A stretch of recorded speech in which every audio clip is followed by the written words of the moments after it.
Hello, ito po si Pia Batong Bakal. Magandang buhay po sa ating lahat. Marami pong salamat sa aming mga viewers, sa aming pong mga komedyante na nagpapasaya sa inyo. Sana po kahit po hindi masyadong maganda ang aming mga ginagawa, ay magustuhan po ninyo. Para lang po maaliw kami mga OFW dito sa ibang bansa. Dahil puro po kami dito katulong, naglilinis ng mga banyo, mga ilodoro. Sa hapon naman po, ako po ay nagugupit. Kaya sana po, lagi niyo po kami suportahan. At marami pong salamat sa panunood po ninyo ng aming mga video. Lahat po kami dito mga komedyante, sana po suportahan po ninyo. Nagpapasalamat po kami sa inyong lahat.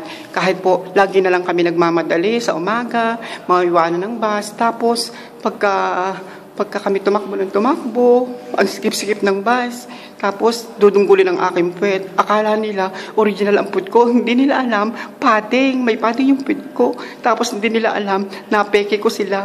Ang akala nila, totoo ako, hindi nila alam, puki ko nautot. Maraming salamat po sa inyong lahat. Sana po, pagpalain po tayo ng buong may kapal. At ito po, nagmamadali po ako kasi magugupit pa po ako. Tapos hinihintay pa po ako ni Kuya Kim. Kasi po magde-deliver po ako ng kanyang itlog. At papakain niya po doon sa mga guys niya sa kanyang pugad lawin. Maraming salamat po. Mahal ko po kayo. I love you so much. Miss you. God bless po. I love you so much. Bye-bye.